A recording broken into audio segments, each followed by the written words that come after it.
Սա ինչին է վերաբերվում։ Եթե մենք մեծ քանակի այսօր ներկրում ենք էլեկտրոմոբիլներ, հանրապետություն, որոնցից յուրաքանչյուրի վրա տեղադրված է հսկայական մարտկոց, ապա ես ձեզ հիշեցնեմ, որ նույնիսկ հեռուստացույցի վահանակի փոքր մարտկոցները, ակումուլյատորները չի կարելի նետել աղբամանը, որովհետև դրանք խիստ թունավորում են հողը, բայց եթե մենք այդ մարտկոցները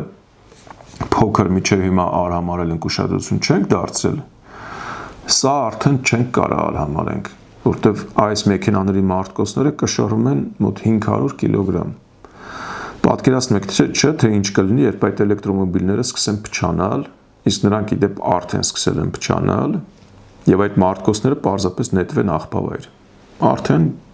ես նկատել եմ, որ որոշ տեղերում այդ մարտկոցները հայտնվել են դաշտում։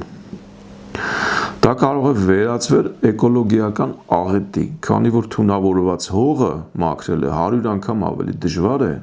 քան հին մարտկոցների վերամշակումը, կամ գոնե եթե մենք հիմա չունենք այդ վերամշակման հնարավորությունները, գոնե պահեստներ ստեղծվեն, որ տանեն տեղ հələ որ պահեն, մինչև որ հասկանան այդ հարցը ոնց է լուծվել։